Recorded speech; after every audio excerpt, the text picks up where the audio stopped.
Hello everyone, welcome to my classes. मैं हूं Sunil Kumar. JCERT के द्वारा क्लास 11th के टर्म 2 एग्जामिनेशन के लिए मॉडल सेट जारी कर दिया गया है। आज मैं इस वीडियो में मैथमेटिक्स का फर्स्ट मॉडल सेट का सेक्शन ए और बी का सॉल्यूशन बताऊंगा। सेक्शन सी का सॉल्यूशन अगले वीडियो में मैं अपलोड करूंगा। 3 मॉडल सेट आप लोग के लिए जारी किया गया है। प्रत्येक मॉडल सेट का मैं 2-2 वीडियो बना करके अपलोड करूंगा। टोटल 6 वीडियोज होगा, आप लोग जरूर देखिएगा। मेरे चैनल को सब्सक्राइब नहीं किए तो सब्सक्राइब कर लीजिए और बेल आइकॉन को भी ऑन कर लीजिएगा, लेटेस्ट नोटिफिकेशन आपके तक पहुंच जाएगा।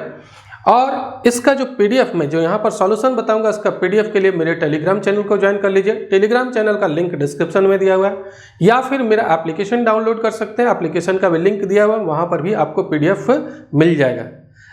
आगे बढ़ने के पहले मैं बता दूं कि जेसीईआरटी में 3 टीचर के समूह के द्वारा, 3 टीचर की टीम के द्वारा मॉडल सेट तैयार किया गया था, जिसमें आप देख रहे हैं एक मैं यहाँ खुद हूँ। मैं इस मॉडल सेट को मैं तैयार किया हूँ और साथ में मेरे साथ में जो टीम में थे वो हैं अंकेश अनुपम श्रीवास्तव पीजीटी मैथमेटिक्स, और ये है आशुतोष रंजन पीजीटी मैथमेटिक्स। तो हम लोग तीनों मिलकर के मॉडल सेट तैयार किए हैं। 3-3 मॉडल सेट तैयार किया गया प्रत्येक सब्जेक्ट का।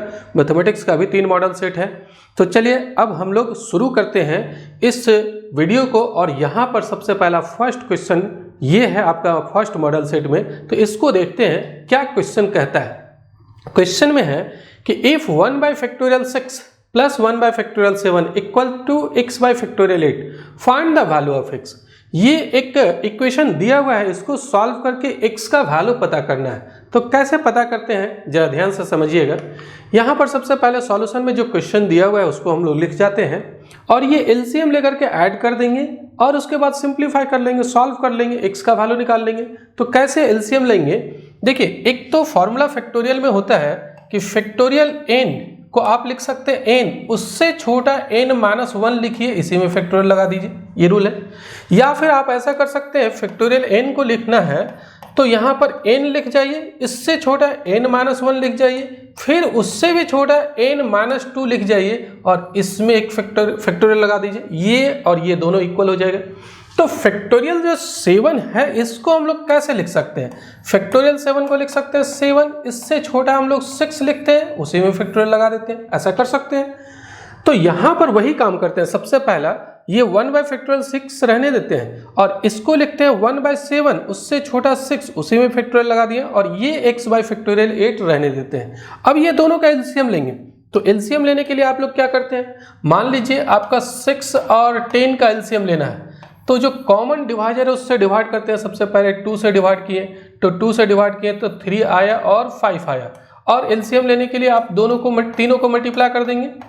अब तो कॉमन कोई डिवाइजर है नहीं, कॉमन डिवाइजर रहता तो फिर उससे डिवाइड करते, तो कोई डिवाइजर नहीं है तो ये मल्टीप्लाई करके आप एलसीएम लिख सकते हैं। तो ये दोनों का एलसीएम निकालना है, तो कैसे निकालेंगे, 1/6 है, यहाँ पर फैक्टोरियल 6 और 7 इंटू फैक्टोरियल 6 का निकालना है। किसका निकालेंगे हम लोग, फैक्टोरियल 6 है और दूसरा है 7 इंटू फैक्टोरियल 6। तो जो कॉमन डिवाइजर है, फैक्टोरियल 6 तो कॉमन डिवाइजर है, उससे डिवाइड कर दीजिए। यहाँ पर बचा 1 और यहाँ पर क्या हो गया 7। अब ये मल्टीप्लाई कर देते हैं, तो मल्टीप्लाई करेंगे तो ये सब मल्टीप्लाई होगा, तो 7 इंटू फैक्टोरियल 6 है ना, एलसीएम आ गया। तो ये दोनों का, इसका और इसका एलसीएम आया 7 इंटू फैक्टोरियल 6।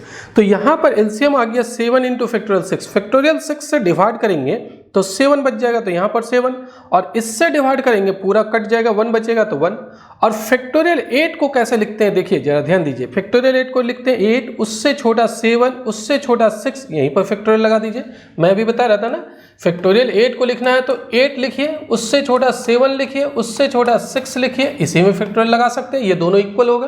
तो यहाँ पर हम लोग इसको इतना लिख दिए। अब ये और ये कैंसिल हो जाएगा। अब क्या बचेगा, ऊपर 8/7, ये भी 7 कैंसिल कर सकते हैं, ये 7 और ये 7 कैंसिल कर दिए, तो यहाँ पर बच गया 8/1 और यहाँ पर बच गया x/8। तो देखिए यहाँ 8/1 और यहाँ x/8, ये 8 इधर मल्टीप्लाई हो जाएगा और ये 1 इधर मल्टीप्लाई होगा, तो x का वैल्यू कितना हो गया, 8 64। तो यही इसका आंसर हो जाएगा। तो बड़ा आसान है, कुछ विशेष नहीं है, सिंपल। आप इसको ये एलसीएम लेकर के ऐड कर लीजिए और x का वैल्यू निकाल लीजिए, बस इतना ही काम करना है। चलिए अब नेक्स्ट क्वेश्चन देखते हैं। क्वेश्चन नंबर 2 क्या कहता है। क्वेश्चन नंबर 2 है, इफ nth टर्म ऑफ ये sequence is an equal to 4n minus 3, then find the a17 and a24।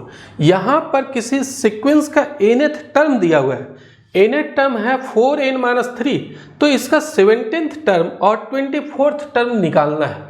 तो सबसे पहले सॉल्यूशन में हम लोग करेंगे क्या, सॉल्यूशन में हम लोग nth टर्म जो दिया हुआ है वो लिख जाते हैं और यहाँ पर पुट कर देंगे n के जगह 17, क्योंकि 17th टर्म निकालना है। आप देख रहे हैं यहाँ पर निकालना क्या है 17th टर्म, और क्या निकालना है 24th टर्म। तो n के जगह 17 पुट कर देंगे, पुट n इक्वल टू 17। देखिए a17 इक्वल टू क्या होगा, यहाँ पर भी n की जगह 17 पुट कीजिए, तो 4 इंटू 17 माइनस 3। अब कैलकुलेशन कर लीजिए कितना आएगा, 17 4 जा 68 माइनस 3, ये आ जाएगा आपका 65। तो 17 टर्म निकल गया, और एक टर्म निकालना है 24th टर्म निकालना है, तो n के जगह आप 24 पुट कर दीजिए यहाँ पर। तो पुट n इक्वल टू 24, यहाँ n के जगह 24 पुट करते हैं तो इधर भी पुट कीजिए, 4 इंटू 24 माइनस 3, ये मल्टीप्लाई कीजिएगा तो ये आ जाएगा 96 और माइनस 3 यानी कि 93, यही इसका आंसर हो जाएगा। चलिए अब आगे बढ़ते हैं, नेक्स्ट क्वेश्चन देखते हैं। नेक्स्ट क्वेश्चन क्या है ये देखिए, find the slope of the line passing through the point 3 -2 and -14। दो पॉइंट है, जैसे मान लीजिए एक पॉइंट है यहाँ पर जिसका कोऑर्डिनेट है 3 -2 और एक दूसरा पॉइंट है जिसका कोऑर्डिनेट है -14। ये दो पॉइंट का कोऑर्डिनेट दिया हुआ है। अब ये दोनों पॉइंट से अगर कोई लाइन पास कर रहा है तो उस लाइन का स्लोप निकालना। मान लीजिए ये दोनों पॉइंट से ये लाइन पास किए, तो ये दोनों पॉइंट से जो लाइन पास कर रहा है उस लाइन का स्लोप क्या होगा। एक पॉइंट यहाँ पर देख रहे हैं, एक पॉइंट यहाँ पर है, तो इस लाइन का स्लोप क्या होगा। इसका स्लोप निकालने का फॉर्मूला होता है difference of y coordinate divided by difference of x coordinate. मान लीजिए इसका कोऑर्डिनेट x1, y1 है, इसका कोऑर्डिनेट x2, y2 है, तो दो पॉइंट से जो लाइन पास करता है उसका स्लोप निकालने का फॉर्मूला होता है y2 minus y1 divided by x2 minus x1। तो इसी फॉर्मूला का यूज करके हम लोग इसका स्लोप निकाल लेंगे। तो देखिए बनाएंगे कैसे, यहाँ पर सॉल्यूशन में लिखना पड़ेगा कि slope of line passing through the points 3, -2 and -1, 4, ये दोनों पॉइंट से जो लाइन पास कर रहा है उसका स्लोप इक्वल होगा, किसके इक्वल होगा, वही फॉर्मूला। देखिए y2 माइनस y1, तो y2 की जगह आप क्या देख रहे हैं 4 है, और y1 की जगह क्या है -2, तो 4 माइनस -2, ये इस y कोऑर्डिनेट में इसका y कोऑर्डिनेट सब्ट्रैक्ट कर देना। 4 में क्या सब्ट्रैक्ट करना है -2, और divided by x2 minus x1, तो x2 की जगह क्या देख रहे हैं -1 है, और x1 की जगह क्या है 3 है, तो -1 -3। अब कैलकुलेशन कर लीजिए, बस यही स्लोप हो जाएगा। तो 4 और माइनस माइनस प्लस हो जाएगा 2, तो 4 + 2 6, और -1 -3 -4, ये कैंसिल हो जाएगा 2 से, 2 3 जा 6 और 2 2 जा 4, तो कितना आ गया -3/2 आ रहा है। तो यही इसका सॉल्यूशन हो गया, स्लोप निकल गया। तो ये अब नेक्स्ट क्वेश्चन हम लोग आगे बढ़ते हैं, क्वेश्चन नंबर 4 देखते हैं क्या कहता है। Find a point on the x-axis which is equidistant from the point 7, 6 and 3, 4। एक पॉइंट निकालना है x-axis पर, और ऐसा पॉइंट निकालना है जो ये दो दिए हुए पॉइंट से समान दूरी पर होगा। कैसे बनाएंगे इसको, सबसे पहले हम लोग फिगर बना लेते हैं, फिगर से ये क्लियर हो जाएगा क्वेश्चन। देखिए ये मान लीजिए आपका x-axis है और ये है आपका y-axis। यहाँ पर हम लोग को x-axis पर एक पॉइंट निकालना है, और दो दिया हुआ पॉइंट है, एक 7, 6, सपोज कर लीजिए ये 7, 6 ये पॉइंट दिया हुआ है, और एक 3, 4 ये पॉइंट दूसरा पॉइंट दिया हुआ है। तो ये दो पॉइंट दिया हुआ है, x-axis पर एक पॉइंट निकालना है, और ऐसा निकालना है ताकि इसका जो दूरी होगा वो दोनों से इक्वल होगा। क्या मतलब हुआ कि मान लीजिए आपका ये x-axis हो गया, तो x-axis पर एक पॉइंट हम लोग को पता करना है, नहीं पता है यही पॉइंट पता करना है, और जो दो पॉइंट दिया हुआ, मान लीजिए एक पॉइंट यहाँ है जिसका कोऑर्डिनेट 7, 6 है, दूसरा पॉइंट यहाँ है जिसका कोऑर्डिनेट 3, 4 है। तो x-axis पर पॉइंट जो निकालना है उसका दूरी यहाँ से और यहाँ से दोनों क्या होना चाहिए, इक्वल होना चाहिए, यही पॉइंट पता करना है। तो जो पॉइंट पता करना है वो x-axis पर है। हम लोग जानते हैं x-axis के किसी भी पॉइंट का y कोऑर्डिनेट 0 होता है। x कोऑर्डिनेट तो अलग अलग हो सकता है, अलग अलग जगह रखेंगे तो, लेकिन y कोऑर्डिनेट 0 होता है। तो इसका कोऑर्डिनेट हम लोग सपोज कर लेते हैं x, 0। जो पॉइंट एक्चुअली हम लोग को एक्स एक्सिस पर निकालना है उसका कोऑर्डिनेट x, 0 हम लोग मान लेते हैं। तो चलिए अब देखिए यहाँ पर बनाएंगे कैसे, वही काम किए हैं। ये P पॉइंट हम लोग मान लेते हैं रिक्वायर्ड पॉइंट है, उसका कोऑर्डिनेट है x, 0। तो सबसे पहले let P x, 0 be the required point on the x axis. x axis पर जो पॉइंट है जिसको निकालना है उसका कोऑर्डिनेट हम लोग सपोज कर लिए। अब अकॉर्डिंग टू क्वेश्चन, या पहले लिख लेते हैं हम लोग कि let given point 7, 6 and 3, 4 are A and B respectively. ये जो दो पॉइंट दिया है उसका नाम दे दिए, एक का नाम दे दिए ए, दूसरा का नाम दे दिए हम लोग बी। वही लिख रहे हैं कि let given point 7, 6 and 3, 4 are A and B respectively. जो दो पॉइंट दिया हुआ था उसका नाम दे दिए ए और बी। अब अकॉर्डिंग टू क्वेश्चन कहता है AP और BP दोनों इक्वल है, क्योंकि कहता है कि ये पॉइंट जो ऐसा निकालना है ताकि ये दोनों से समान दूरी पर हो, इक्विडिस्टेंट हो। तो ये AP और BP जो डिस्टेंस है वो दोनों इक्वल होगा। अब हम लोग क्या करते हैं, दोनों साइड स्क्वायर कर देते हैं। तो यहाँ पर AP square equal to BP square, और डिस्टेंस फार्मूला से AP स्क्वायर निकाल लेंगे। देखिए अगर आप AP निकालेंगे डिस्टेंस फार्मूला से, तो डिस्टेंस फार्मूला में क्या होता है, x1 माइनस x2 का whole square plus y1 minus y2 का होल स्क्वायर, उसका रूट अंडर। तो x माइनस 7 हो जाएगा, x माइनस 7 का होल स्क्वायर और प्लस 0 माइनस 6 का होल स्क्वायर, इसका रूट अंडर हो जाएगा। लेकिन अगर स्क्वायर है, यहाँ पर AP स्क्वायर है, तो स्क्वायर है तो रूट अंडर हट जाएगा। स्क्वायर करेंगे तो ये सिर्फ आएगा x माइनस 7 का होल स्क्वायर प्लस 0 माइनस 6 का होल स्क्वायर। तो यहाँ स्क्वायर है तो इसीलिए रूट अंडर हम लोग नहीं देते हैं। देखिए क्या होगा, AP स्क्वायर का वैल्यू हो जाएगा वही x माइनस 7 का होल स्क्वायर प्लस 0 माइनस 6 का होल स्क्वायर, रूट अंडर नहीं दिए। फिर BP स्क्वायर निकालिए डिस्टेंस फार्मूला से, BP स्क्वायर तो क्या होगा, x माइनस 3 का होल स्क्वायर प्लस 0 माइनस 4 का होल स्क्वायर, रूट अंडर नहीं देंगे क्योंकि स्क्वायर है। तो देखिए x माइनस 3 का होल स्क्वायर प्लस 0 माइनस 4 का होल स्क्वायर। अब इधर इसको हम लोग एक्सपेंड कर देते हैं। देखिए यहाँ पर अगर हम लोग इसको एक्सपेंड कर देंगे तो ये क्या हो जाएगा, x square a minus B का होल स्क्वायर में a स्क्वायर माइनस 2ab यानी कि 14x आ जाएगा और प्लस 49, और यहाँ पर 0 माइनस 6 मतलब माइनस 6 का होल स्क्वायर करेंगे तो ये हो जाएगा आपका 36 हो जाएगा, यहाँ पर 36। यहाँ भी होल स्क्वायर में एक्सपेंड कर दीजिए तो x square minus 6x plus 9 और 0 माइनस 4 मतलब माइनस 4 का होल स्क्वायर करेंगे तो 16 हो जाएगा। देखिए x स्क्वायर से x स्क्वायर कैंसिल हो जाएगा। अब क्या बच रहा है, ये माइनस 14x और ये माइनस 6x को इधर ले आते हैं, माइनस 14x प्लस 6x हो जाएगा, और ये 9 प्लस 16 25, और ये 49 उधर जाएगा तो माइनस 49 माइनस 36। आप देख लीजिए ये दोनों को अगर हम लोग ऐड करेंगे तो माइनस 8x आएगा, और ये यहाँ पर अगर हम लोग करते हैं 25 में ये दोनों सब्ट्रैक्ट तो माइनस 60 आएगा। तो ये माइनस कैंसिल हो जाएगा, 8 को भी उधर डिवाइड कर देंगे तो x का वैल्यू हो जाएगा 60 डिवाइडेड बाई 8, और ये कट जाएगा 4 से तो 15 और नीचे आ जाएगा 2, यानी कि x का वैल्यू आ गया 15/2। जब x निकल गया तो ये पॉइंट हम लोग को पता करना था, x कोऑर्डिनेट पता चल गया, y कोऑर्डिनेट 0 है ही, तो ये पॉइंट जो है वो कौन सा पॉइंट हो जाएगा, 15 डिवाइडेड बाई 2 0 हो जाएगा, यही रिक्वायर्ड पॉइंट हो जाएगा। तो देखिए मैं यहाँ पर इसी का ये सारा जो मैं अभी कैलकुलेशन किया हूँ वही कैलकुलेशन यहाँ पर किया हुआ है, तो आप लोग इसको देख लीजिए। ये minus 8x equal to minus 60 आया था और x का वैल्यू 15/2 आया था, तो रिक्वायर्ड पॉइंट इज 15/2, 0, यही रिक्वायर्ड पॉइंट हो जाएगा। तो इस तरीके से हम लोग इस क्वेश्चन को बना सकते हैं। करना क्या था, एक्स एक्सिस पर एक पॉइंट पता करना था, और ऐसा पॉइंट पता करना था जो दो दिए हुए पॉइंट से समान दूरी पर है, ये दोनों इक्वल डिस्टेंस पर था। तो हम लोग डिस्टेंस फार्मूला का यूज किए और ये पॉइंट निकाल लिए। चलिए अब आगे बढ़ते हैं, नेक्स्ट क्वेश्चन देखते हैं। नेक्स्ट क्वेश्चन क्या है, ये तो इसका आंसर हो गया। नेक्स्ट क्वेश्चन है find the coordinate of the focus and the length of the latus rectum of the parabola y square equal to 12x।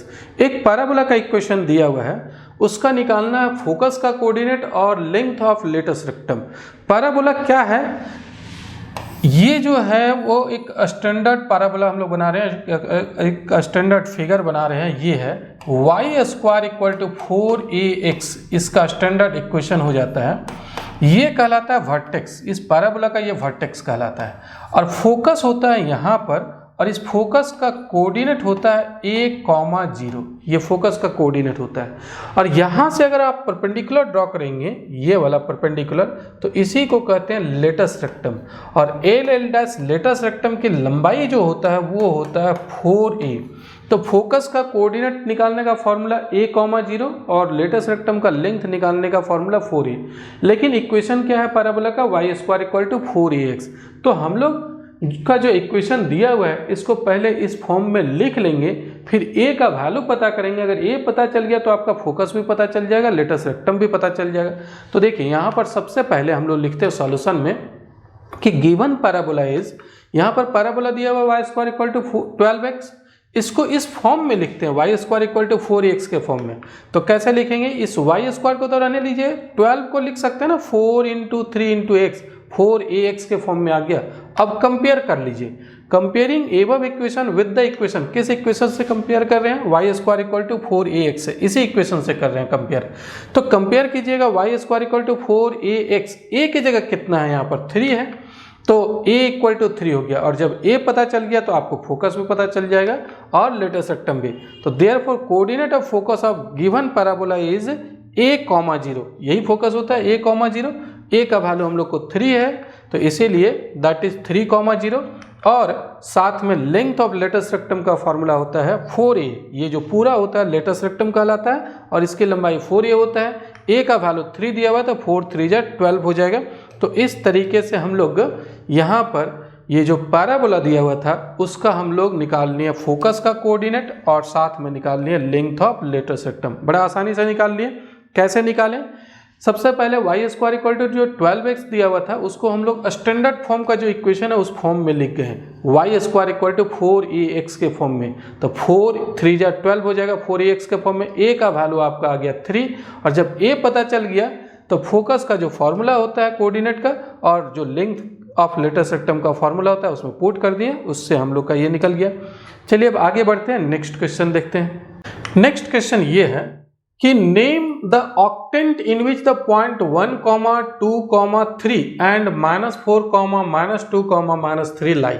ये जो दो पॉइंट है 3 डायमेंशनल स्पेस में, वो दोनों पॉइंट किस ऑक्टेंट में होता है। टोटल 8 ऑक्टेंट होता है। जब 3 एक्सेज हम लोग ड्रॉ करते हैं, एक्स एक्सेज, वाई एक्सेज और जेड एक्सेज, तो वो 8 भाग में पूरे स्पेस को बांटता है। प्रत्येक भाग को ऑक्टेंट कहते हैं।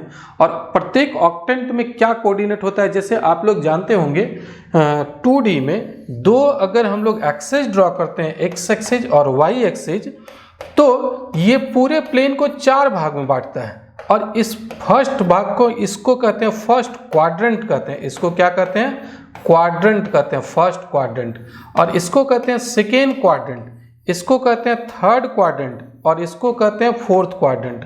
आप लोग को पता होगा कि फर्स्ट क्वाड्रेंट में दोनों कोऑर्डिनेट पॉजिटिव होता है, सेकेंड क्वाड्रेंट में एक्स कोऑर्डिनेट नेगेटिव होता है, वाई कोऑर्डिनेट पॉजिटिव होता है। यहाँ पर दोनों नेगेटिव होता है और इस क्वाड्रेंट में होता है एक्स कोऑर्डिनेट पॉजिटिव और वाई कोऑर्डिनेट नेगेटिव होता है। ये तो आपको 2D में पता होगा। 3D में हम लोग 2 लाइन नहीं बल्कि 3 लाइन ड्रॉ करते हैं। 3 एक्सेज होता है, एक्स एक्सेज होता है, वाई एक्सेज होता है। जैसे मान लीजिए ये एक्स एक्सेज है, ये वाई एक्सेज है और ये क्या है, इधर हम लोग जेड एक्सेज ड्रॉ कर देते हैं। कहीं भी कर सकते हैं, इधर वाई और इधर भी जेड कर सकते हैं। तो ये पॉजिटिव डायरेक्शन एक्स एक्सिस का, इधर भी हम लोग नेगेटिव डायरेक्शन में बढ़ाएंगे। ये वाई एक्सिस का पॉजिटिव डायरेक्शन है, इधर भी बढ़ाएंगे। जेड एक्सिस का ये पॉजिटिव डायरेक्शन है, इधर भी बढ़ाएंगे। तो ये पूरे स्पेस को 8 भाग में बांटता है। प्रत्येक भाग को ऑक्टेंट कहते हैं। और प्रत्येक ऑक्टेंट में क्या कोऑर्डिनेट का साइन होता है, इसका एक टेबल देख लीजिए। देखिए ये जो टेबल है, इससे आप इसको आसानी से समझ सकते हैं। First, second, third, fourth, fifth, 6, 7, 8 ये ऑक्टेंट हो गया। और यहाँ पर एक्स वाई जेड कोऑर्डिनेट है। एक्स में आपको करना क्या है, एक टेबल बना लीजिए। आप आसानी से इसको याद रख सकते हैं। टेबल कैसे बनाना है वो समझ लीजिए। एक्स कोऑर्डिनेट पहला ऑक्टेंट में पॉजिटिव होगा और उसके बाद 2 नेगेटिव कीजिएगा। पहला पॉजिटिव, फिर 2 नेगेटिव कीजिएगा, फिर 2 पॉजिटिव, फिर 2 नेगेटिव, फिर पॉजिटिव। ऐसा कर दीजिए। आप टेबल बना लीजिए, तुरंत पता चल जाएगा। फर्स्ट में पॉजिटिव डालिएगा और 2 फिर नेगेटिव, फिर 2 पॉजिटिव डालिए, फिर 2 नेगेटिव, फिर पॉजिटिव। वाई कोऑर्डिनेट में क्या करना है, यहाँ एक पॉजिटिव के बाद फिर अल्टरनेट हम लोग 2-2 नेगेटिव और पॉजिटिव डाले। यहाँ पर पहला 2 पॉजिटिव डालिए, फिर 2 नेगेटिव, फिर 2 पॉजिटिव, फिर 2 नेगेटिव। और जेड कोऑर्डिनेट में क्या करना है, जेड कोऑर्डिनेट में 4 पॉजिटिव पहले और फिर 4 नेगेटिव डाल दीजिए।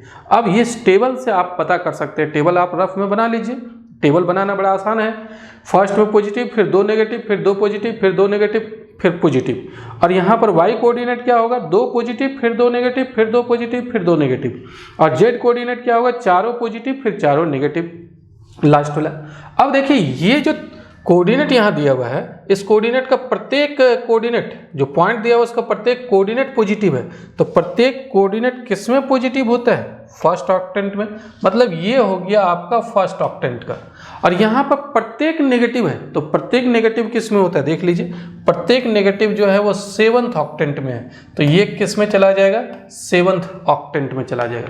तो यहाँ पर सिर्फ आपको लिखना है कि the point 1, 2, 3 lies in octant first and the point -4, -2, -3 lies in octant 7th। ये फर्स्ट ऑक्टेंट में है और ये है आपका 7th ऑक्टेंट में।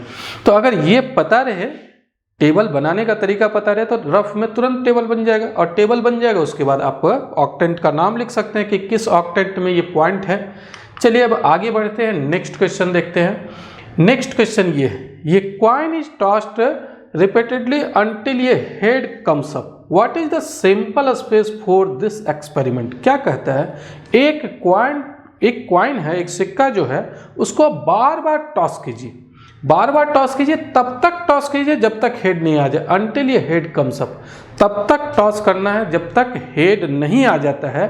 तो उस इवेंट का वो जो हम लोग एक्सपेरिमेंट कर रहे हैं, उस एक्सपेरिमेंट का सिंपल स्पेस क्या होगा, what is the simple space for this experiment. जैसे आप समझिए, एक सिक्का लीजिए, टॉस कीजिए, हो सकता है फर्स्ट ही में हेड आ जाए, ऐसा हो सकता है, फर्स्ट में ही हेड आ जाए, ऐसा हो सकता है। और अगर फर्स्ट में हेड नहीं आया तो क्या कीजिए, अब फिर दोबारा टॉस कीजिए।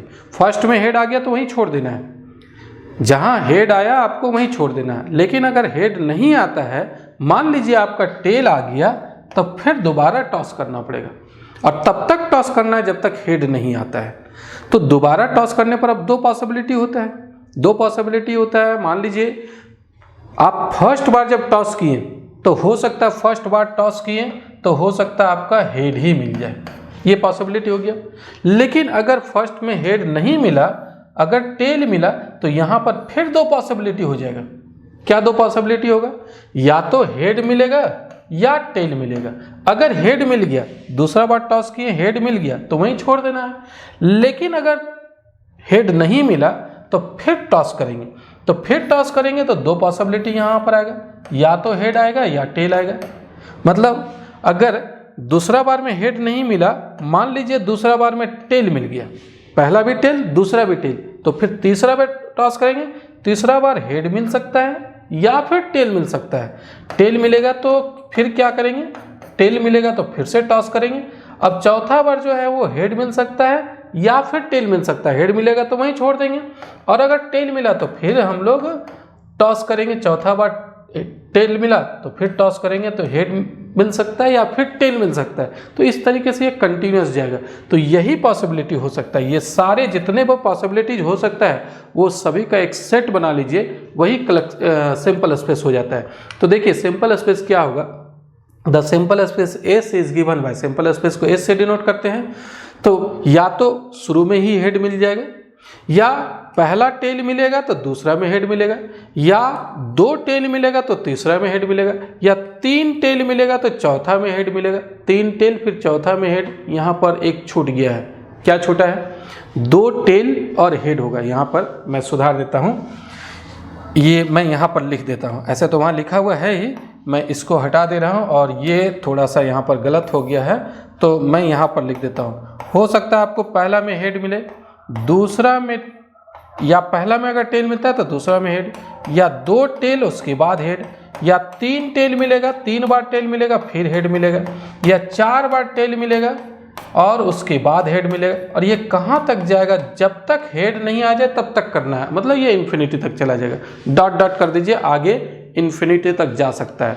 अब बार बार टॉस कर रहे हैं, कभी कभी हेड आ ही नहीं रहा है, हो सकता है 100वां बार में आए, हो सकता है 1000 बार टॉस करना पड़ जाए, तो ये कहाँ तक जाएगा वो कहना मुश्किल है। हाँ, लेकिन वो 1000 बार तक टॉस करना पड़ेगा, इसकी संभावना बहुत ही कम बनती है, लेकिन कुछ तो संभावना है, तो इसीलिए ये हम लोग डॉट डॉट कर दिए हैं। तो ये आपका सिंपल स्पेस हो गया, यही लिखना था। एक अगर कॉइन को टॉस करते हैं तब तक टॉस करना है जब तक हेड नहीं आ जाए, तो उसका सिंपल स्पेस लिखना था। चलिए अब आगे बढ़ते हैं, नेक्स्ट क्वेश्चन को देखते हैं। नेक्स्ट क्वेश्चन क्या है? नेक्स्ट क्वेश्चन है, how many 5 digits telephone numbers can be constructed using the digits 0 to 9 if each number starts with 57 and no digit appears more than once. Telephone number बनाना है और वो टेलीफोन नंबर 5 डिजिट का होगा। जैसे mobile number आपका 10 digits का होता है, उसी तरीके से टेलीफोन नंबर जनरली 5 डिजिट का होता है। तो 5 डिजिट का जो टेलीफोन नंबर है वो स्टार्ट होगा 57 से, ये 57 से ही स्टार्ट होगा, बाकी 3 डिजिट और भी कुछ हो सकता है। और ये जो बनाना है वो कैसे बनाना है? Using the digits 0 to 9, use करना है 0 को, 0 से 9 तक, 0 1 2 3 4 5 6 7 8 9 तक। ये तो टोटल कितना डिजिट हो जाएगा आपका? 10 डिजिट। 10 डिजिट में से जो 57 आप शुरू में 2 लिख चुके हैं उसको फिर दोबारा यूज नहीं करना, लिखा हुआ है no digit appears more than once. जो आप 57 यहाँ लिख चुके हैं उसको आप यूज नहीं करना है, तो 5 और 7 ये दोनों गायब हो जाएगा, ये नहीं यूज कर सकते हैं, ये नहीं यूज कर सकते हैं। अब बचा कितना? 10 में से 2 डिजिट का तो यूज नहीं करना है, तो 10 में से 2 को आप माइनस कर दीजिए तो बचेगा 8। अब यही 8 डिजिट में से कोई भी यहाँ पर फिल कर सकते हैं और एक से अधिक बार नहीं। जैसे मान लीजिए अगर कोई मोबाइल नंबर की बात करते हैं तो मोबाइल नंबर में कोई भी नंबर रिपीट होता है। जैसे मैं एक मोबाइल नंबर लिख रहा हूँ 977112, तो क्या हुआ? 7 जो है डॉट डॉट और भी कोई भी नंबर हो सकता है, तो यहाँ पर 7 जो है वो 2 बार रिपीट हो गया। तो ऐसा रिपीट नहीं करना है। यहाँ पर क्वेश्चन में दे दिया है कि टेलीफोन नंबर जो बनाना है उसमें किसी भी नंबर को रिपीट नहीं करना है। अगर 57 लिख चुके हैं तो 57 लिखना नहीं है। अब यहाँ पर कोई भी नंबर रख सकते हैं। जैसे मैं एक एग्जांपल में बता रहा हूँ, मान लीजिए 57 यहाँ पर रख दिए 0, यहाँ पर 2 और यहाँ पर 3 कर देते हैं 3, क्योंकि 5 तो पहले लिख चुके हैं, 5 नहीं लिख सकते हैं। जो नंबर बचा हुआ है उसी में से कोई भी 3 भरना है। या फिर ऐसा कर सकते हैं 57 तो शुरू में है ही, हम लोग रख देते हैं 8 2 और 1, ऐसा कर देते हैं। तो यहाँ जो 3 खाली जगह है उस 3 खाली जगह को किसी भी नंबर से भर सकते हैं। अब कितने तरीके से भर सकते हैं? जितने तरीके से भर सकते हैं यहाँ पर इस 3 खाली जगह को, उतना टेलीफोन नंबर बन जाएगा। तो देखिए बनाने का क्या तरीका होगा, इसका सॉल्यूशन क्या होगा। हम लोग को ये 5 7 2 5 डिजिट का जो नंबर बनाना है उसमें से पहला दोनों जो स्थान है वो तो फिक्स है, 5 और 7 ही भरना है। अब बचा ये 3, तो 3 में से कौन कौन सा नंबर भर सकते हैं? ये जो टोटल 8 है, 8 में से ही 3 को भरना है। तो यहाँ पर एक परम्यूटेशन यूज कर सकते हैं। परम्यूटेशन में क्या होता है कि 8 चीज दिया हुआ है, 8 डिजिट दिया हुआ है, उसमें से 3 नंबर को अरेंज करना है। तो 3 नंबर को जहां अरेंजमेंट की बात होता है वहां पर परम्यूटेशन लगता है। तो 8 में से 3 को अरेंज करने का तरीका होगा 8p3, यानी कि ये जो 3 जगह है वहां पर 3 नंबर को हम लोग कितने तरीके से अरेंज कर सकते हैं? 8p3, ये परम्यूटेशन हो गया। 8 वस्तु दिया हुआ उसमें से 3 वस्तु को अरेंज करना है, क्योंकि अरेंज करना है। ऐसा कर सकते हैं कि अगर 2 को आप पहले कर दें और 0 को बाद में कर दें तो वो अलग नंबर बन जाएगा, तो इसीलिए अरेंजमेंट हो जाता है यहाँ पर। तो अरेंज करने का तरीका 8p3 होगा। परम्यूटेशन अगर पढ़े होंगे तो आपको पता होगा। तो ये तो फिक्स है, इसको तो हम लोग कुछ कर नहीं सकते हैं, बस इसी को भरना है। तो इस 8 डिजिट में से कोई भी 3 को भरना है 8p3 तरीके से, तो इतना टोटल नंबर बन जाएगा। अब लिखेंगे क्या? ये एक्चुअली यहाँ पर सिर्फ लिखना ही है लैंग्वेज कि total number of digits from 0 to 9, 0 से 9 तक टोटल डिजिट है 10। Since 5 digit telephone number start with 57, जो 5 डिजिट का टेलीफोन नंबर है वो स्टार्ट करना है 57 से। Therefore we have arrange only 3 digit out of the remaining 8 digit except 5 and 7। 5 और 7 जो भर चुके हैं उसको छोड़ करके बाकी 8 डिजिट बचा, उसी में से इस 3 खाली जगह को अरेंज करना है। और this can be done in 8p3 ways, और इस काम को हम लोग कर सकते हैं इतने तरीके से। और तो देयरफॉर यहाँ पर लिखेंगे number of telephone numbers that can be constructed, जो नंबर हम लोग बना सकते हैं वो टोटल हो जाएगा 8p3। अब 8p3 का आप कैलकुलेशन करके निकाल लीजिए। तो NPR का फॉर्मूला होता है, NPR निकालने का फॉर्मूला होता है factorial n divided by factorial n minus r। तो यहाँ पर 8p3 का क्या हो जाएगा, देखिए पहले ऊपर में फैक्टोरियल लगता है, फिर दोनों का डिफरेंस में फैक्टोरियल। तो यहाँ ऊपर में 8 में फैक्टोरियल लग जाएगा और 8 में 3 सब्ट्रैक्ट करके उसका फैक्टोरियल। तो ये हो गया फैक्टोरियल 8 और नीचे हो जाएगा फैक्टोरियल 5। फैक्टोरियल 8 को लिख सकते हैं हम लोग, मैं बताया हूँ फैक्टोरियल 8 को पहले आप 8 लिख जाइए, फिर 7 लिख जाइए, फिर 6 लिख जाइए, फिर 5 लिख जाइए, इसी में फैक्टोरियल लगा दीजिए। तो ये वही काम करते हैं, 8, 7, 6 और 5 में फैक्टोरियल लगा दिया और नीचे फैक्टोरियल 5 है, ये कैंसिल हो जाएगा। अब ये कैलकुलेशन आप कर सकते हैं, ये तीनों मल्टीप्लाई करेंगे तो ये आ जाएगा 336। तो इस तरीके से इसका ये आंसर हो जाएगा। चलिए अब आगे बढ़ते हैं नेक्स्ट क्वेश्चन, ये परम्यूटेशन का था सवाल। नेक्स्ट क्वेश्चन देखते हैं। नेक्स्ट क्वेश्चन है find the sum of all natural numbers lying between 100 and 1000 which are multiple of 5। 100 और 1000 के बीच में वो सारे नंबर का सम निकालना है जो 5 से मल्टीपल हो। तो 100 और 1000 के बीच कौन कौन सा नंबर है, 101 से लेकर के 999 तक है, इसके बीच का नंबर पूछा जा रहा है। अब 5 का मल्टीपल कौन सा होगा, जो 5 का मल्टीपल होगा, ये 5 का मल्टीपल नहीं है। इसके बीच में सबसे पहला 5 का मल्टीपल आएगा 105, फिर आएगा 110, फिर आएगा 115 और लास्ट आएगा आपका 995। तो इसी सभी का सम निकालना है। रिक्वायर्ड सम क्या होगा, ये सभी का सम निकाल दीजिएगा, वही रिक्वायर्ड सम हो जाएगा। देखिए कैसे बनाएंगे इसको। Required sum equal to 105 plus 110 plus 115 plus dot dot 995 तक, ये सभी का सम निकालना है। 100 और 1000 के बीच वाले ऐसे नंबर का सम निकालना है जो 5 का मल्टीपल हो, ये सभी 5 का मल्टीपल है।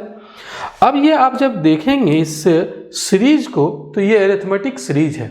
देखिए कॉमन डिफरेंस बराबर है, इसमें और इसको सब्ट्रैक्ट कीजिएगा 5, ये इसको सब्ट्रैक्ट कीजिएगा 5, तो ये अरिथमेटिक सीरीज है। तो the above series is arithmetic series, और अरिथमेटिक सीरीज का सम निकालने का फॉर्मूला हम लोग जानते हैं। तो उस फॉर्मूला में आपको जरूरत पड़ेगा, देखिए फर्स्ट टर्म और लास्ट टर्म पता है, तो एस एन निकालने का फॉर्मूला ये भी होता है n/2 into A plus N, ये भी फॉर्मूला होता है सम निकालने का। एक और फॉर्मूला होता है n/2 into 2a plus n-1 into D. तो ये फॉर्मूला यूज कर सकते हैं क्योंकि फर्स्ट टर्म हम लोग को पता है, लास्ट टर्म पता है, तो ये फॉर्मूला यूज कर सकते हैं। लेकिन नंबर ऑफ टर्म्स तो पता करना पड़ेगा, बिना नंबर ऑफ टर्म्स पता किए तो आप इसका सम नहीं निकाल सकते हैं। तो मान लेते हैं कि इस सीरीज में n टर्म्स है, यहाँ पर लिखते हैं हियर फर्स्ट टर्म तो 105 है और कॉमन डिफरेंस जो है वो 5 है। कॉमन डिफरेंस आप सब्ट्रैक्ट करके देख लीजिए। अब यहाँ क्या करते हैं, let number of terms is equal to n। मान लेते हैं कि इसमें टोटल कितना टर्म्स है, n टर्म्स है, यानी कि ये nth टर्म हो जाएगा। मान लीजिए अगर इसमें 10 टर्म रहता है तो ये अंतिम वाला 10वां टर्म हो जाता है। मान लीजिए टोटल अगर 100 टर्म रहता है तो अंतिम वाला 100वां टर्म हो जाता है। तो मान लेते हैं कि ये n टर्म्स है तो अंतिम वाला ये nth टर्म हो जाएगा। तो यहाँ लिखेंगे therefore 995 equal to nth term, और nth टर्म निकालने का फॉर्मूला होता है आप जानते हैं a plus n-1 into D, ये nth टर्म निकालने का फॉर्मूला है।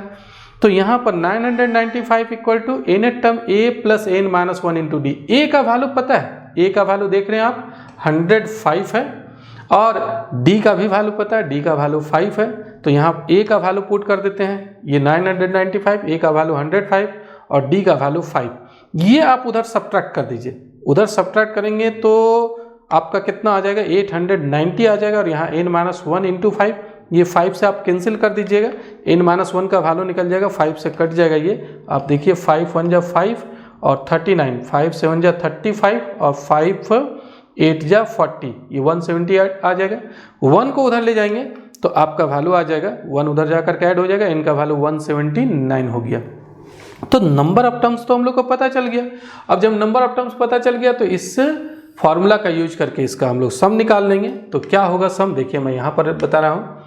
Therefore required sum equal to n/2 into A plus L. n तो पता है, a भी पता है हम लोग को, देखिए, और यहाँ पर l भी पता है, लास्ट टर्म क्या है ये वाला लास्ट टर्म है, तो पुट कर दीजिए सभी का वैल्यू। n का वैल्यू 179/2, a का वैल्यू 105, l का वैल्यू 995। अब इसका कैलकुलेशन कर लीजिए, ये तो ज्यों का त्यों रहने दीजिए, ये दोनों सम कीजिएगा तो 1100 आ जाएगा। 2 से ये काट करके आप कैलकुलेशन करके देख लीजिए, कैलकुलेशन करने पर ये आएगा, यही इसका आंसर हो जाएगा। तो इस तरीके से हम लोग यहाँ पर 100 और 1000 के बीच वैसे नंबर का सम निकाल लिए जो 5 का मल्टीपल था। आगे बढ़ते हैं, अब हम लोग नेक्स्ट क्वेश्चन देखते हैं। नेक्स्ट क्वेश्चन क्या है? नेक्स्ट क्वेश्चन है line through the point -2,6 and 4,8 is perpendicular to the line through the point 8,12 and x,24 find the value of x। क्या कहता है समझिए, 2 पॉइंट पहले दिया हुआ है, ये 2 पॉइंट के बारे में समझिए।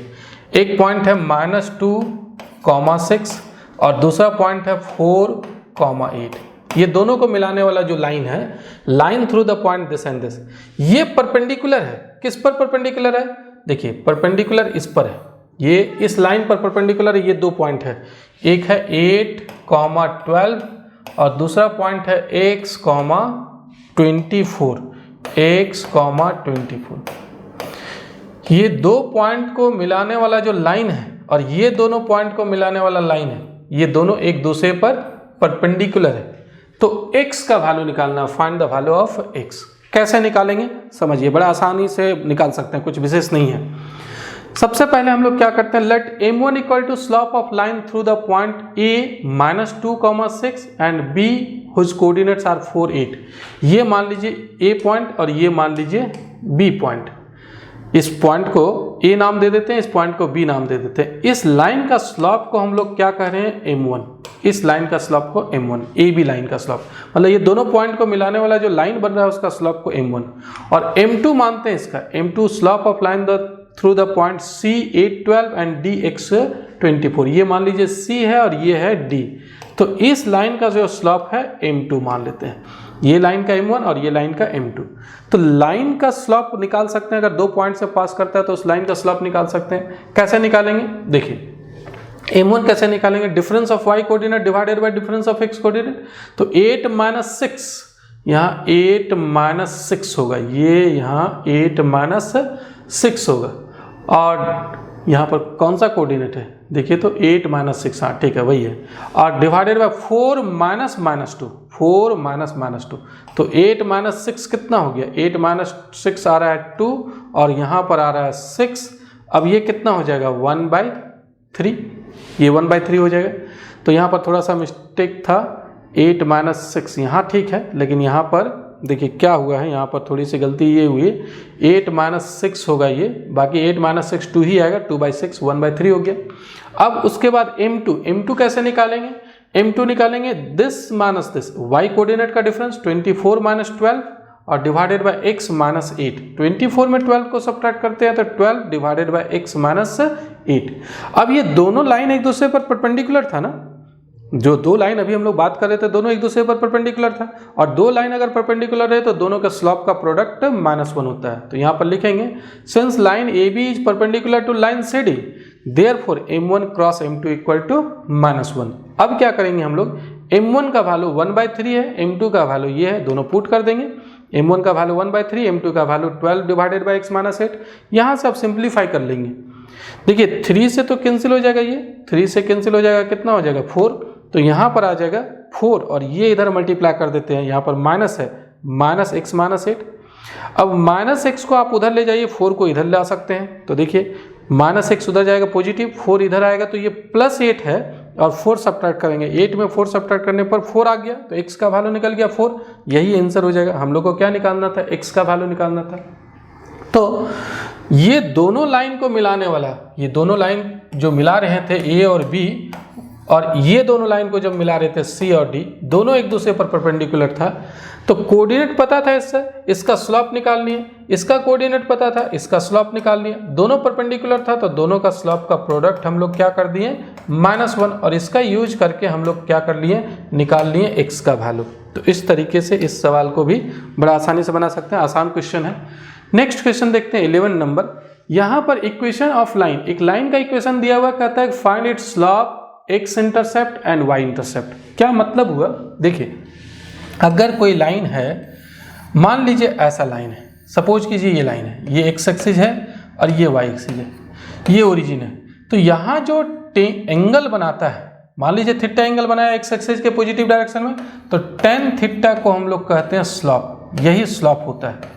और इस स्लॉप को हम लोग डिनोट करते हैं एम से, और इसका निकालने का फॉर्मूला होता है, मैं भी बताऊंगा। और ये जो डिस्टेंस होता है इसको कहते हैं एक्स इंटरसेप्ट, और ये डिस्टेंस को कहते हैं वाई इंटरसेप्ट। अगर लाइन आपका ऐसा है a x plus B Y plus C equal to 0 है, मान लीजिए ये लाइन है, तो स्लॉप निकालने का फॉर्मूला होता है। देखिए कैसे बनाएंगे इस सवाल को, समझिए। Given line is 2x minus 3y minus 6 equal to 0। यहाँ पर ax plus B Y plus C equal to 0 के फॉर्म में है। तो सबसे पहला स्लॉप निकालते हैं, slope of line. Slope of line निकालने का फॉर्मूला होता है minus coefficient of x divided by coefficient of y। ये देखिए कोएफिशिएंट ऑफ x मतलब a और कोएफिशिएंट ऑफ y मतलब b, minus a by b, ये फॉर्मूला होता है। ये फॉर्मूला है, आप लोगों को याद रखना है स्लॉप निकालने का। तो माइनस कोएफिशिएंट ऑफ x है क्या यहाँ पर, इससे जो इक्वेशन दिया हुआ उसमें कोएफिशिएंट ऑफ x 2 है, तो माइनस x का कोएफिशिएंट 2 और कोएफिशिएंट ऑफ y कितना -3 है, -3, माइनस माइनस तो कट जाएगा, 2/3 हो गया, यही स्लॉप हो गया। और x इंटरसेप्ट भी निकालने का फॉर्मूला होता है। अगर लाइन का equation ax plus B Y plus C equal to 0 दिया हुआ है इस फॉर्म में, तो उस समय x इंटरसेप्ट निकालने का फॉर्मूला होता है। उस फॉर्मूला को याद रखिएगा, x इंटरसेप्ट बड़ा आसानी से निकाल सकते हैं। कैसे निकाल सकते हैं, minus constant term divided by coefficient of x, यही x इंटरसेप्ट का फॉर्मूला होता है। तो माइनस रहने दीजिए, कांस्टेंट टर्म -6 है, ये माइनस रहने देते हैं, और कांस्टेंट टर्म -6 है, और x का कोएफिशिएंट कितना है 2। आप कैलकुलेशन कर लीजिए, माइनस माइनस प्लस हो जाएगा और ये कट जाएगा, 2 से ये कट गया तो आपका 3 बच गया। y इंटरसेप्ट मतलब ये वाला जो डिस्टेंस होता है यहाँ से यहाँ तक, ये y इंटरसेप्ट कहलाता है। तो y इंटरसेप्ट निकालने का भी फॉर्मूला होता है minus constant term divided by coefficient of y। ऊपर कांस्टेंट टर्म दोनों में होता है, यहाँ पर कोएफिशिएंट ऑफ x होता है x इंटरसेप्ट में, और y इंटरसेप्ट में होता है कोएफिशिएंट ऑफ y। तो ये माइनस तो रहने दीजिए, और कांस्टेंट टर्म है -6 और कोएफिशिएंट ऑफ y आपका -3। ये 3 माइनस हो गया तो नेगेटिव ही रह जाएगा, ये माइनस माइनस तो कट जाएगा, यहाँ से 3 से 3 2 6, तो -2 आ रहा है, -2, ये -2 होगा, यहाँ पर भी थोड़ा सा मिस्टेक है, -2 हो जाएगा। तो इसका y इंटरसेप्ट जो है वो -2 हो गया। देखिए ये होगा -2, कुछ जगह थोड़ा सा प्रिंटिंग मिस्टेक है तो उसको मैं सुधार दे रहा हूँ। यहाँ पर y इंटरसेप्ट हो गया -2 हो गया। तो चलिए अब आगे बढ़ते हैं, नेक्स्ट क्वेश्चन हम लोग देखते हैं। नेक्स्ट क्वेश्चन क्या है, find the equation of the ellipse whose vertices are +-60 and foci are +-40। क्या दिया हुआ है, एक इलिप्स का वर्टिसेस दिया हुआ है और फोकाई दिया हुआ है। एक्चुअली इलिप्स होता क्या है, इलिप्स एक अंडाकार फिगर होता है, आप लोग शायद इलिप्स पढ़े होंगे, तो इलिप्स ये अंडाकार फिगर होता है। अगर स्टैंडर्ड इक्वेशन की बात करेंगे तो उस समय इसका जो सेंटर है उसको ओरिजिन मानते हैं। ये एक्स एक्सिस हो गया आपका, 1 मिनट जस्ट, हाँ ये एक्स एक्सिस हो गया, ये एक्स डैश हो गया, ये वाई एक्सिस हो गया, और ये वाई डैश। ये जो पॉइंट होता है यहाँ पर, मैं थोड़ा सा कलर चेंज कर दे रहा हूँ इसको, ये जो पॉइंट होता है ए नाम दे देते हैं, ये पॉइंट जो होता है वो ए डैश नाम दे देते हैं, ये कहलाता है वर्टिसेज। और साथ में फोकस कहाँ होता है, फोकस एक्स एक्सिस पर होता है, ये एस और ये एस डैश, ये 2 फोकस होता है। तो यहाँ पर क्वेश्चन में क्या कहता है, वर्टिसेज का कोऑर्डिनेट दिया हुआ +-60 और फोकाई का मतलब 2 फोकस जो होता है वो दोनों का कोऑर्डिनेट है +-40। ये 2 वर्टिसेज बता रहा है, एक 6,0 और दूसरा कौन सा -6,0, ये वर्टिसेज हो गया। और फोकस भी 2 है यहाँ पर, एक 4,0 और दूसरा है -4,0। तो आप देखिए, ऐसे जरूरी नहीं कि इलिप्स का जो वर्टिसेज है वो एक्स एक्सिस पर ही हो, इलिप्स कहीं पर भी बन सकता है, इधर भी बन सकता है इलिप्स, या ऐसा भी बन सकता है इलिप्स, तो कुछ भी हो सकता है इलिप्स। लेकिन वो जो मैं बताया हूँ फिगर, वो स्टैंडर्ड इक्वेशन कहलाता है इलिप्स का। तो यहाँ पर आप देखेंगे इलिप्स का जो वर्टिसेज है वो वर्टिसेज एक्स एक्सिस पर ही है, क्योंकि y कोऑर्डिनेट 0 है ना वर्टिसेज का, तो y कोऑर्डिनेट अगर 0 रहता है तो वो कहाँ होता है, एक्स एक्सिस पर। अब फोकस का भी आप देख रहे हैं, दोनों का फोकस का भी y कोऑर्डिनेट 0 है, मतलब फोकस भी एक्स एक्सिस पर है। तो वर्टेक्स जहाँ पर है, जिस लाइन पर, उसी पर फोकस भी होता है। तो इसका मतलब एक्स एक्सिस जो है वो इसका एक्सिस, मेजर एक्सिस बन जाएगा। ये कहलाता है, यहाँ से यहाँ तक डिस्टेंस मेजर एक्सिस कहलाता है, और इस डिस्टेंस को कहते हैं माइनर एक्सिस कहते हैं इलिप्स का। अगर आप लोग इलिप्स पढ़े होंगे तो पूरा जानकारी होगा, नहीं पढ़े होंगे तो कम से कम ये सब चीज़ जान लीजिए। देखिए अब आगे, since the vertices and foci are on X axis, दोनों वर्टिसेज भी और फोकाई जो दोनों फोकस है वो एक्स एक्सिस पर ही है। कैसे पता चलेगा एक्स एक्सिस पर है? कोऑर्डिनेट देख करके। दोनों का कोऑर्डिनेट में वाई कोऑर्डिनेट 0 है, इसीलिए एक्स एक्सिस पर होगा। एक्स एक्सिस का इक्वेशन क्या होता है? Y equal to 0। Y coordinate 0 है, मतलब वाई एक्सिस पर ही वाई कोऑर्डिनेट 0 हो गया, इसीलिए एक्स एक्सिस पर है। अब देखिए, major axis is along X axis. जब दोनों आपका एक्स एक्सिस पर है तो मेजर एक्सिस जो है वो एक्स एक्सिस के अलोंग हो गया, मेजर एक्सिस एक्स एक्सिस के अलोंग हो गया, and equation of ellipse is of the form. और देखिएगा सेंटर ही ओरिजिन है, क्योंकि 6 0 और -6 0 मिडिल पॉइंट आएगा आपका, ओरिजिन ही आएगा, 0 0 आ जाएगा, 0 0 हो जाएगा, तो सेंटर जो है वो ओरिजिन पर है। तो इसीलिए अगर मेजर एक्सिस एक्स एक्सिस पर हो, सेंटर ओरिजिन पर हो, तो उसका इक्वेशन लिखने, इलिप्स का इक्वेशन लिखा जाता है इस फॉर्म में। इलिप्स का इक्वेशन ये होता है, देखिए मैं यहाँ पर लिख रहा हूँ, equation of the ellipse of the is of the form x² / a² + y² / b² = 1। यही इलिप्स का स्टैंडर्ड इक्वेशन होता है। कब होता है? जब मेजर एक्सिस एक्स एक्सिस के लॉन्ग और सेंटर जो है इलिप्स का वो ओरिजिन पर हो। सेंटर ओरिजिन पर ही है, क्योंकि दोनों का आप अगर मिडिल पॉइंट निकालेंगे तो यही ओरिजिन ही आएगा। तो major axis is along X axis and equation of the ellipse is of the form, equation इसी फॉर्म में आ जाएगा। अगर ए और बी पता कर लें तो इलिप्स का इक्वेशन निकल जाएगा। तो अब ए और बी कैसे पता करेंगे? अगर ये आपका इलिप्स लिखा हुआ है तो वर्टिसेज का कोऑर्डिनेट होता है +-a0। अगर ये इलिप्स है तो जो वर्टिसेज होता है, 2 वर्टेक्स होता है, तो दोनों वर्टिसेज का कोऑर्डिनेट होता है +-a0, और क्वेश्चन में दे दिया है +-a0 की जगह +-60। वर्टिसेज यही है, तो +-a0 की जगह +-60 दिया हुआ है, तो a का वैल्यू पता चल जाएगा। a का वैल्यू आपका 6 हो गया, a का वैल्यू 6। फिर फोकाई दिया हुआ है, फोकाई आर +-c0। देखिए फोकाई का कोऑर्डिनेट +-c0 होता है, और +-c0 की जगह क्या दिया हुआ है? +-40 दिया हुआ है। तो यहाँ पर c का वैल्यू हो गया 4, कंपेयर करके c का वैल्यू लिख लिए। अब निकालना क्या है? b।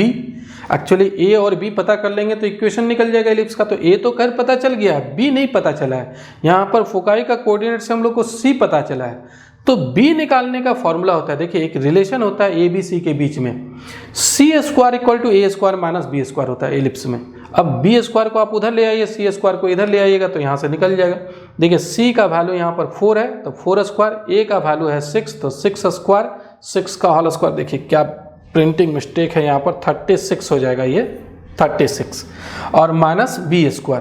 अब देखिए यहाँ पर b² को उधर ले जाएंगे और 4² को इधर ले आएंगे, तो 36 - 4 का होल स्क्वायर 16, यानी कि 20 आ गया। b² भी पता चल गया, b² पता चल गया, तो from 1 the equation of the ellipse is, a और b का वैल्यू बैठा दीजिए। a का वैल्यू आपका निकल चुका है, a का वैल्यू 6 है, और b का वैल्यू, b² का वैल्यू 20 निकला हुआ है, तो क्या हो जाएगा? x² / a² का वैल्यू 36 और +y² / b² का वैल्यू 20 = 1। यही इलिप्स का इक्वेशन हो गया, यही आंसर हो जाएगा। तो इस तरीके से बड़ा आसानी से निकाल सकते हैं। देखिए एक्चुअली जब आपको वर्टेक्स और फोकाई का कोऑर्डिनेट दिया हुआ, वहाँ से हम लोग को पता चल गया कि ये मेजर एक्सिस एक्स एक्सिस के लॉन्ग होगा, तो उसका स्टैंडर्ड इक्वेशन निकालनी है। और वर्टिसेज का ये फॉर्मूला होता है, और ये दिया हुआ है, यहाँ से कंपेयर करके a का वैल्यू, फोकाई का ये कोऑर्डिनेट होता है, ये आपका क्वेश्चन में दिया हुआ है, तो यहाँ से कंपेयर करके c का वैल्यू। अब a b c के बीच ये रिलेशन होता है, तो यहाँ पर हम लोग c का वैल्यू और a का वैल्यू पुट करके b निकाल लिए, a और b दोनों पुट कर दिए, तो यहाँ से इलिप्स का इक्वेशन निकल गया। बस इतना ही काम किए हैं। चलिए अब आगे बढ़ते हैं, नेक्स्ट क्वेश्चन देखते हैं।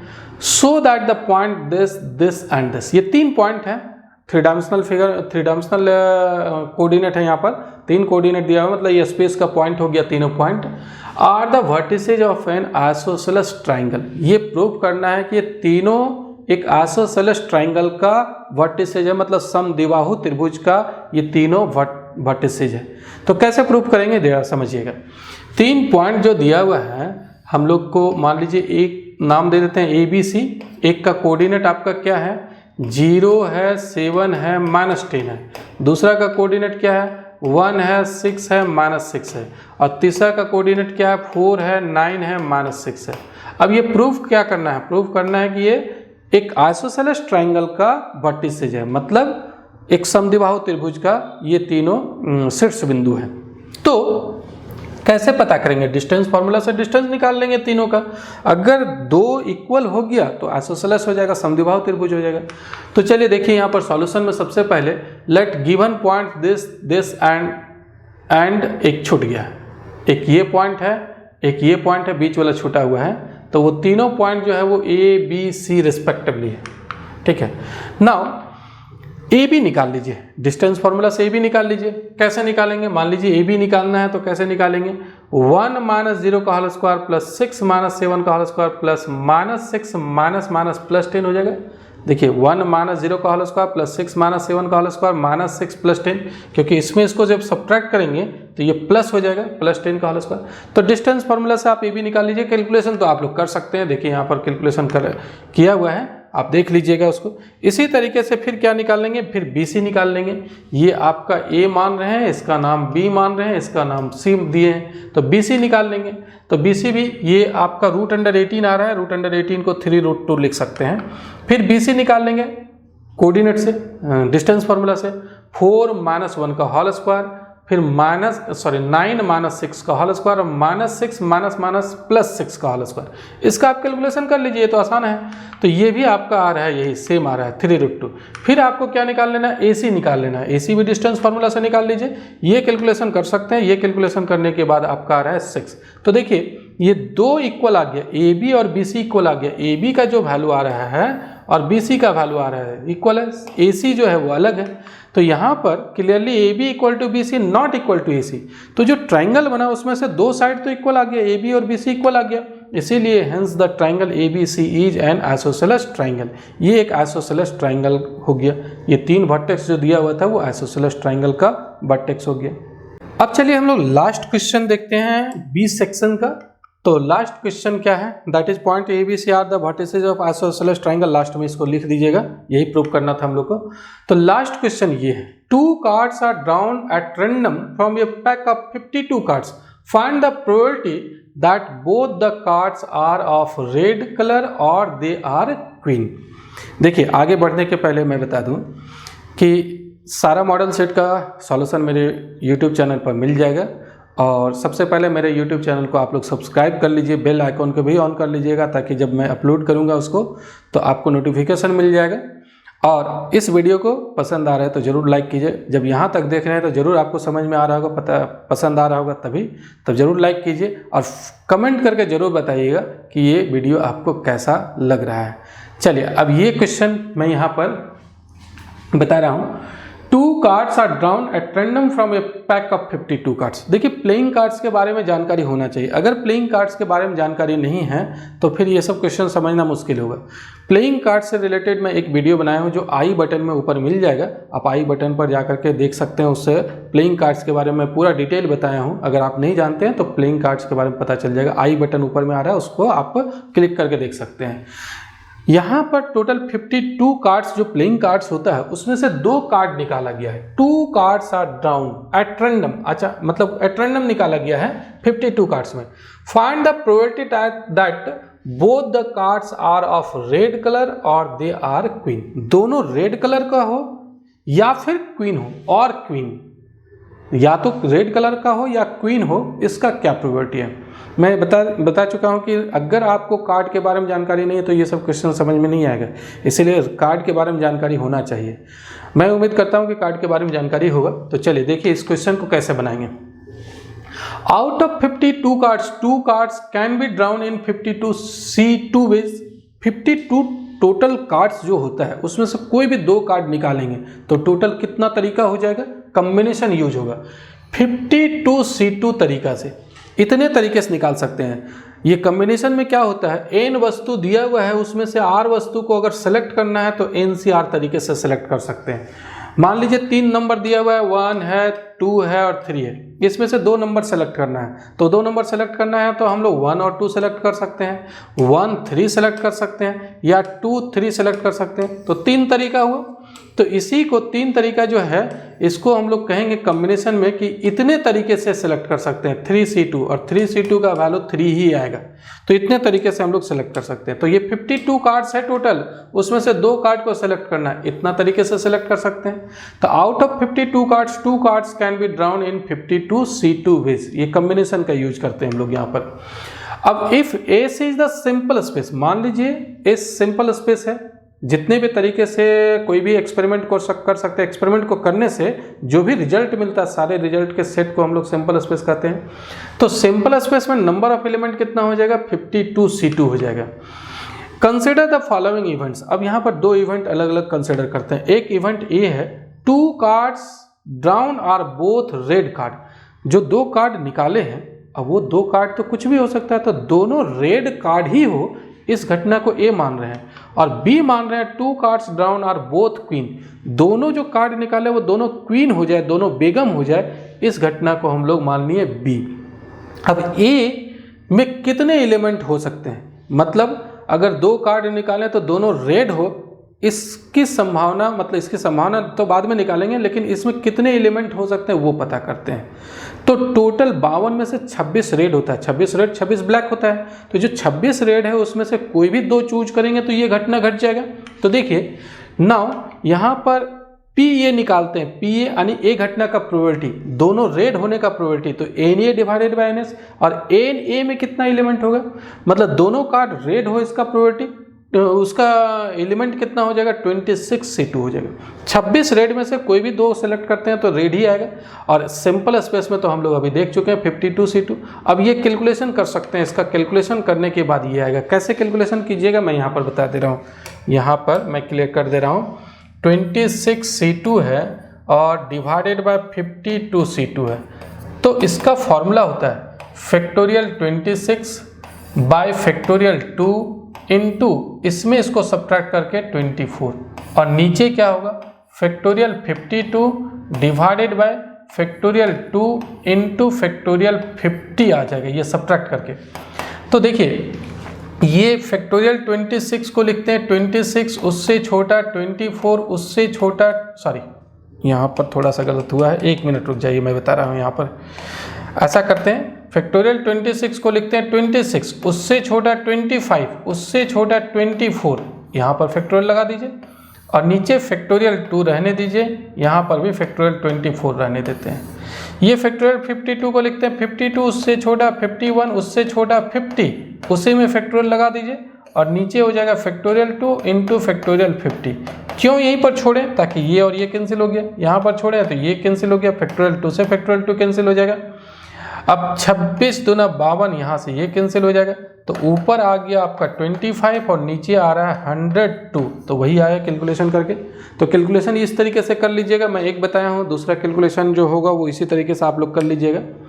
अब पी भी निकालते हैं, बी का प्रोबेबिलिटी, मतलब N of B divided by N of S, ये तो फॉर्मूला होता है प्रोबेबिलिटी निकालने का, number of element in the event divided by number of element in the simple space. B कौन सी घटना है, दोनों कार्ड क्वीन होने की घटना है। तो टोटल क्वीन कितना होता है, टोटल बेगम होता है 4 में से कोई भी 2 निकाल लेंगे तो ये घटना घट जाएगा। और सिंपल स्पेस में 52C2, इसका भी कैलकुलेशन आप लोग कर लीजिएगा, 1/221 आएगा। कैलकुलेशन जो वैसे मैं बताया वैसे ही कर लीजिएगा आप लोग। अब पी ए इंटरसेक्शन बी मतलब दोनों घटना घटेगा, दोनों घटना घटेगा मतलब कार्ड जो निकाल रहे हैं 2 वो रेड भी होगा और क्वीन भी होगा। तो probability of getting 2 cards which are both red and queen, दोनों होना चाहिए, रेड भी होना चाहिए और क्वीन भी होना चाहिए। तो कितने ऐसे कार्ड होते हैं जो रेड और क्वीन होते हैं, 2 कार्ड होता है, एक लाल पान का बेगम और एक ईंट का बेगम। ये दोनों बेगम भी हो गया और लाल भी हो गया, रेड भी हो गया, लाल पान का बेगम और ईंट का बेगम। मैं इसीलिए बताया हूँ कि अगर आपको कार्ड के बारे में जानकारी नहीं तो मेरा चैनल पर है, मैं आई बटन जो बताया हूँ वहाँ पर आप देख सकते हैं उसको, या डिस्क्रिप्शन में भी उसका लिंक दिया हुआ है, आप उस वीडियो को देख सकते हैं। तो यहाँ पर लाल पान का बेगम और ईंट का बेगम दो ही ऐसा होता है जो रेड भी होता है और क्वीन भी होता है, तो वो दोनों निकाल लीजिए। तो ये घट जाएगा, तो दो में से दो ही निकालना है और टोटल होता है 52C2। तो 2C2 का वैल्यू 1 होगा और 52C2 का वैल्यू इतना आएगा। तो ये कैलकुलेशन आप लोग कर लीजिएगा। ये आ गया आपका 2-3 चीज़ निकाल लिए। ए का प्रोबेबिलिटी निकाल लिए, कितना आया 25/102 आया। बी का प्रोबेबिलिटी निकाल लिए, ये कितना आया 1/221 आया। और ए इंटरसेक्शन बी दोनों घटना घटने का प्रोबेबिलिटी निकाल लिया 1/1326 आया। सवाल क्या है? सवाल है कि find the probability that both the cards are of red colour और क्वीन। यहाँ पर और लगा हुआ है, मतलब या तो रेड होना चाहिए या क्वीन होना चाहिए। तो इसको कैसे निकालेंगे? मतलब या तो ए घटना घटना चाहिए या बी घटना घटना चाहिए। तो रिक्वायर्ड प्रोबेबिलिटी जो होगा वो पी ए यूनियन बी होगा। यहाँ यूनियन होगा, ये थोड़ा सा मिस्टेक है। पी ए यूनियन बी निकालना, और पी ए यूनियन बी निकालने का फॉर्मूला होता है P A plus P B minus P of A intersection B. P of A पता है, पी ऑफ ए का वैल्यू ये है, पी ऑफ बी का वैल्यू पता है, पी ए इंटरसेक्शन बी का वैल्यू, तीनों का वैल्यू पता है, तीनों का वैल्यू हम लोग पुट कर दिए। तीनों का वैल्यू जब पुट कर दिए और इसको आप एलसीएम लेकर के कैलकुलेशन कर सकते हैं। एलसीएम लीजिएगा तो ये आएगा कैलकुलेशन, तो ये भी कट जाएगा आपका, सॉरी ये 18 बाई इतना आ रहा है, अब कट जाएगा आपका 6 से कट जाएगा, 6×3 = 18 और 6 दूना 12, 6 दूना 12 6, हाँ 3/221। तो ये आपका आंसर हो जाएगा। ये सब तो कैलकुलेशन है, ये सब तो आप लोग कर सकते हैं। तो ये एक प्रोबेबिलिटी से क्वेश्चन था और कार्ड से रिलेटेड था। तो मैं सेक्शन ए और बी दोनों का सॉल्यूशन बता चुका हूँ।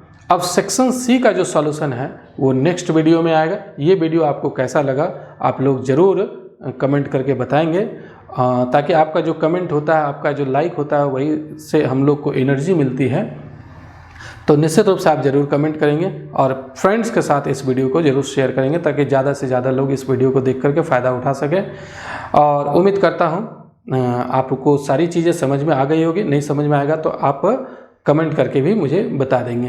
तो चलिए आगे अब जो है वो नेक्स्ट वीडियो में मिलते हैं सेक्शन सी में, और बाकी जो 2 सेट और है वो दोनों सेट का भी मैं 2 वीडियो बना दूंगा। सेक्शन ए बी का अलग, सेक्शन सी का अलग, 4 वीडियो उसका भी मिल जाएगा। और वो सारा एक प्लेलिस्ट बनाया हुआ है, उस प्लेलिस्ट में आपको मिल जाएगा। तो चलिए मिलते हैं नेक्स्ट वीडियो में। इस वीडियो को देखने के लिए आपको बहुत बहुत धन्यवाद। Thank you.